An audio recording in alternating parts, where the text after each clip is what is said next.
Estudios Sociales, primer año de bachillerato. Diferencia entre las ciencias sociales, humanas y naturales. Bienvenidos. Este es el inicio del año escolar. Bienvenidos a tu clase de Estudios Sociales y Cívica. Este día vamos a comenzar hablando sobre tu vocación. Vamos a hablar sobre qué has pensado hacer cuando salgas de bachillerato. ¿Ya pensaste si vas a continuar una carrera vocacional, si vas a continuar estudiando una carrera académica o si vas a trabajar de manera independiente? Bueno, este día vamos a hablar de conceptos que te van a ayudar a tener decisiones, pensamiento crítico y actuar en tu entorno de manera responsable. ¿De qué manera? Primero vamos a hablar de la ciencia, pero no solo de la ciencia en general, sino sobre la diferencia entre las ciencias sociales, las ciencias naturales y las humanidades. Esta discusión te puede ayudar a tomar una decisión sobre qué vas a hacer cuando salgas de bachillerato. Acompáñanos. Ciencia. Cualquier sistema de conocimiento relacionado con el mundo físico y sus fenómenos, y que conlleva observaciones imparciales y experimentación. La ciencia es un conjunto de conocimientos sobre la realidad observable, obtenidos mediante el método científico. Bueno, después de escuchar estas definiciones, quizás notaste que hablamos de mundo físico, realidad observable y método científico. El método científico y la ciencia tienen un supuesto. El universo, y esto incluye planetas, animales, rocas, personas, culturas y sus historias, opera de acuerdo a reglas o leyes que se pueden entender. Estas leyes son inmutables. Esto quiere decir que no cambian dependiendo de a dónde estás o cuándo las estudias. Y son leyes que pueden ser estudiadas y comprendidas mediante observación, experimentación e investigación. Pero ya te preguntaste, ¿qué son las ciencias sociales? ¿Se pueden aplicar estas reglas de experimentación a la sociedad? ¿Es posible y es ético experimentar con la sociedad? Y también ya te preguntaste cómo es posible que un músico tocando la guitarra nos hable sobre la realidad o que un filósofo hable sobre la realidad sin considerarse a sí mismo un científico. Aquí hay muchas preguntas, pero mejor vamos a contestarlas paso a paso. Lo básico del método científico es justamente que tiene un método. Pero ¿cómo entró este método a ser parte de la actitud del científico? Bueno, esto es una historia que tiene que ver con las universidades y su fundación. Las universidades toman su forma actual de un proceso que ocurre en el siglo XIX. En el siglo XIX ocurre la secularización de la sociedad europea, y esto quiere decir que aquellas explicaciones metafísicas sobre el mundo y teológicas van a ser puestas afuera, es decir, se van a quitar de la manera de conocer la realidad, y en la universidad ya no va a haber cabida para este tipo de explicaciones. De esta manera se instalan en las universidades grandes departamentos de ciencias y de humanidades, y se separa de la siguiente manera. Las ciencias naturales se va a encargar de una serie de disciplinas, las ciencias sociales se van a encargar de otras disciplinas y van a aparecer también las humanidades. Y para distinguir entre las ciencias sociales, las ciencias naturales y las humanidades, en este momento vamos a ver el objeto de estudio de cada una de ellas. Las ciencias naturales tienen como objeto de estudio la naturaleza y sus fenómenos. Entonces vamos a estar interesados en descifrar las leyes generales mediante las cuales funciona el mundo. Las ciencias sociales van a buscar comprender la realidad social, el hombre en sociedad, las manifestaciones materiales e inmateriales del hombre en sociedad, el origen del comportamiento individual y colectivo, las leyes sociales expresadas en instituciones, los sucesos cambiantes derivados del comportamiento humano. A partir del siglo XVI, las ciencias sociales buscan ya un conocimiento secular y sistemático. Quizás notaste que nos referimos a las ciencias sociales con una categoría que es el hombre. Te preguntarás, bueno, ¿y la mujer? ¿Por qué se habla sobre el hombre como un concepto que engloba a toda la humanidad? Esto es precisamente una de las premisas del siglo XIX, en donde la mayoría de los teóricos eran hombres y tomaban al género masculino como un sinónimo de toda la humanidad. Esto evidentemente es un concepto abusivo, pero durante el siglo XIX y durante el inicio de la universidad vamos a encontrar muchísima literatura que se refiere de esta manera. Por esa razón es que lo hemos mencionado de esta forma y estamos aclarando. En el siglo XXI ya no pensamos así, pero necesitamos reflexionar sobre cómo ha sido el pensamiento a través de la historia. Ahora vamos a ver las ciencias sociales y las humanidades, el objeto de estudio, y vamos a compararlas. Veamos. Si las ciencias sociales tienen como fin comprender la realidad social, el hombre en sociedad y las reglas que constituyen cómo nos ponemos de acuerdo para convivir, las humanidades estarán interesadas en la producción cultural de las sociedades. El hombre y su comportamiento en sociedad, es decir, en ese sentido coinciden, ¿verdad? Pero vamos a ver las humanidades qué particularidad van a tener. Van a buscar lo bello, a través de lo bueno, de lo verdadero, a diferencia de los científicos, que lo que quieren buscar es lo verdadero. En este sentido, el científico no está comprometido con que la verdad nos guste o no nos guste.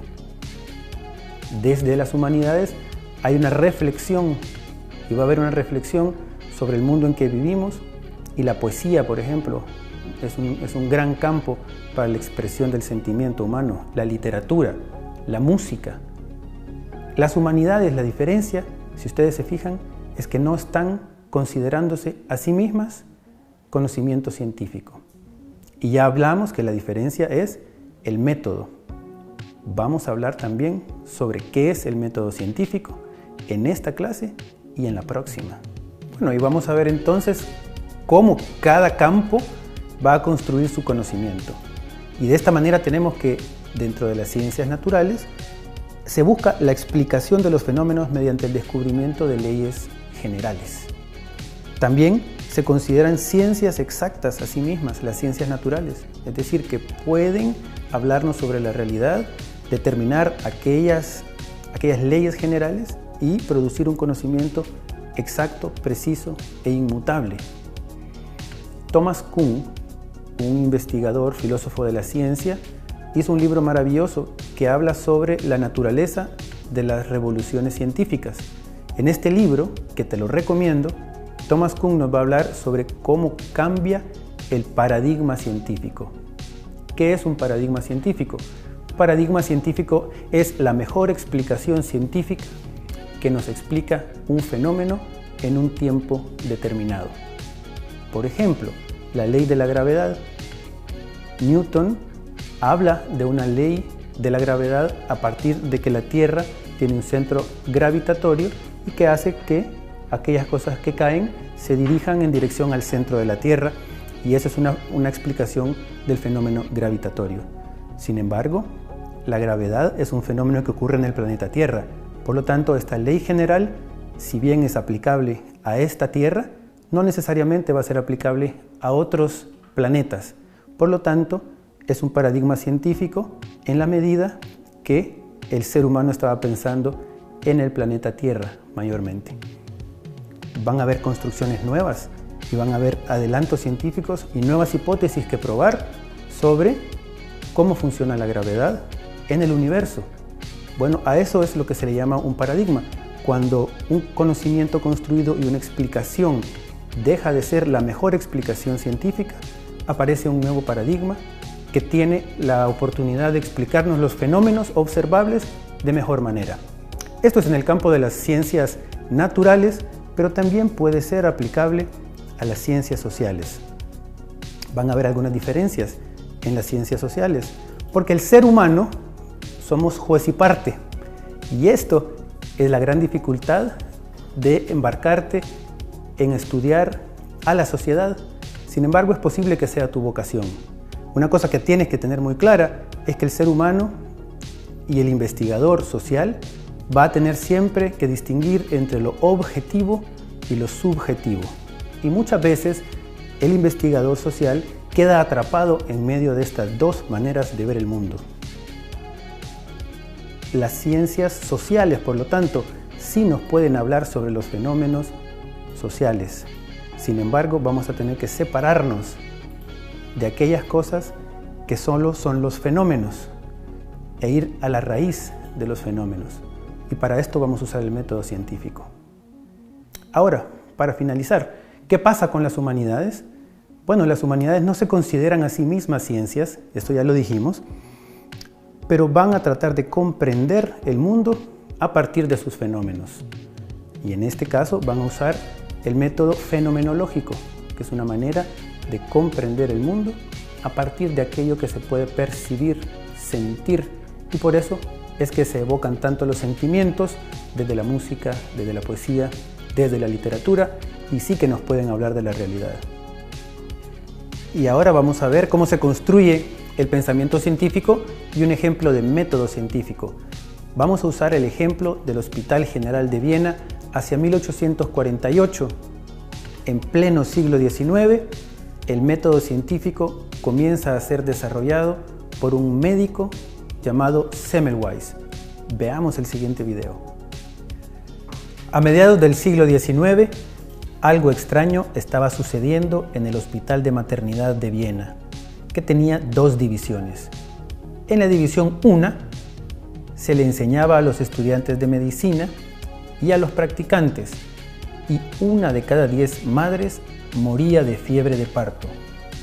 En aquel entonces, esta infección era la causa más común de muerte en las madres, pero en la división 2, en donde se atendían los partos por mujeres parteras, solo 1 de cada 25 madres moría de dicha enfermedad. ¿Cómo podía ser esto? El joven médico Ignaz Semmelweis tenía una sospecha. Las dos divisiones deben estar haciendo algo fundamentalmente diferente. Notó que en la primera división, los médicos y los estudiantes de medicina se turnaban entre la asistencia al parto y las autopsias de mujeres que habían fallecido de fiebre de parto.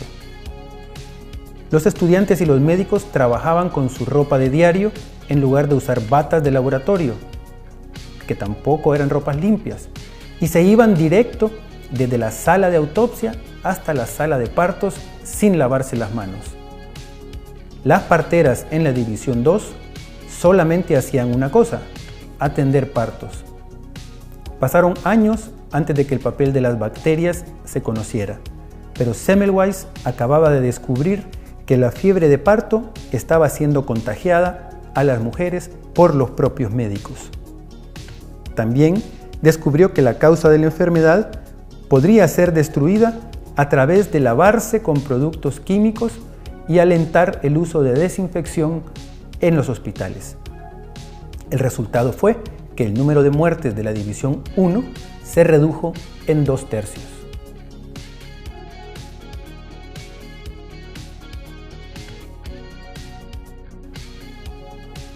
El caso de la fiebre de parto es emblemático por varias cosas. Número 1, nos habla de la maternidad, de la mortalidad materno-infantil a mediados del siglo XIX. Lo que nos dice es que en el siglo XIX tenías mejores probabilidades, si eras una mujer embarazada, de vivir si te atendía una partera en tu hogar que si te atendían en un hospital. Estos son números realmente que asustan.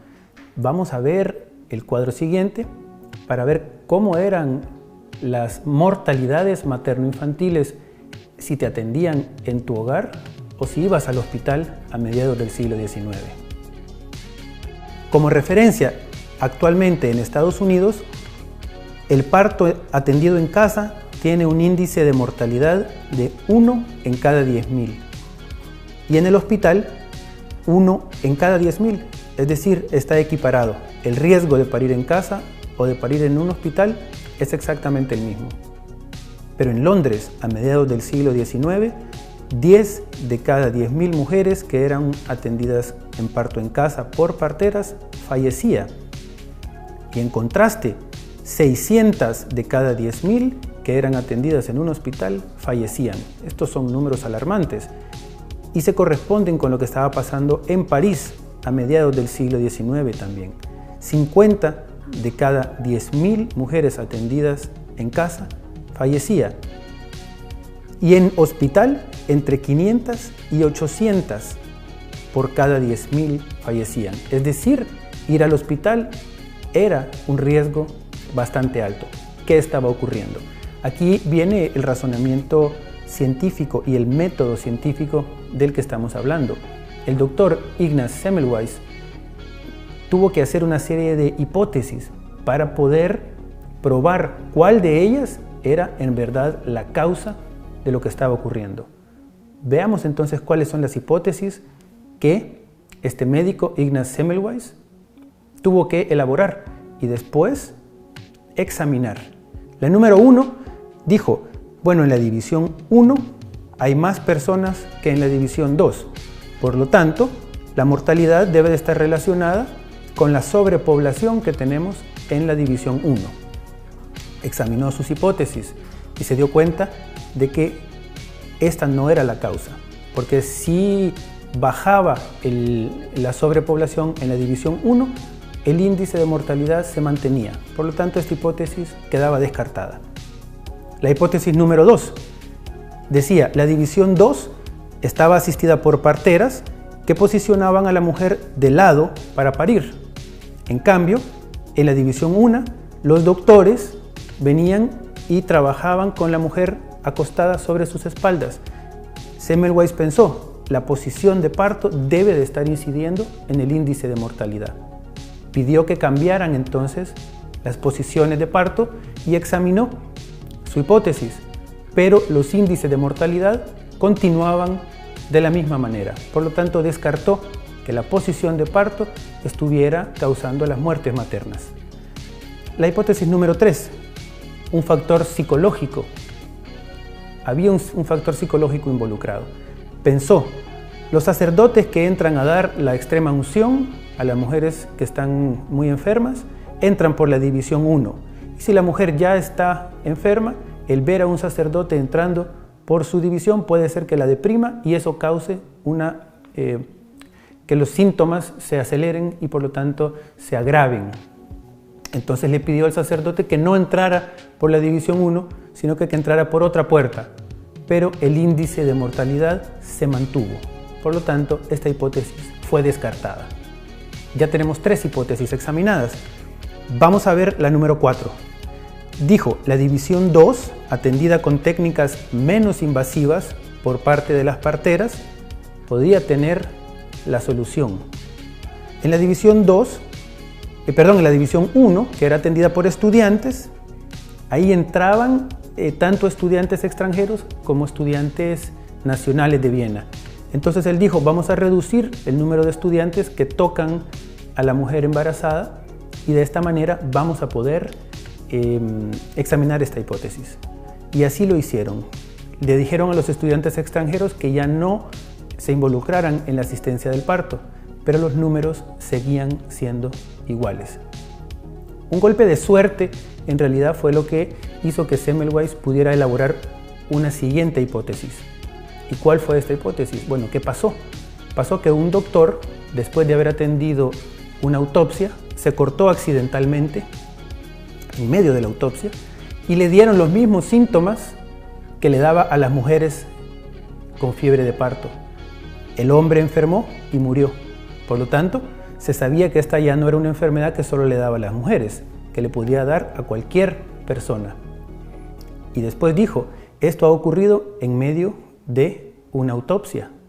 Por lo tanto, la autopsia puede estar relacionada con las muertes. ¿Qué hizo el doctor? Dijo, vamos a cambiar el protocolo del hospital y los que van a autopsia ya no van a ir directamente a hacer trabajo de parto. Y los que lo hagan se van a lavar las manos con estas soluciones, con jabón básicamente, o con cloro, o con otra solución para limpiar. Esto sí que redujo las muertes en los hospitales. Debemos de saber de que hacia el siglo XIX los virus y las bacterias todavía no eran conocidos. Es decir, los microorganismos no habían sido estudiados. No sabían entonces los médicos cuáles son las incidencias en la salud de las personas.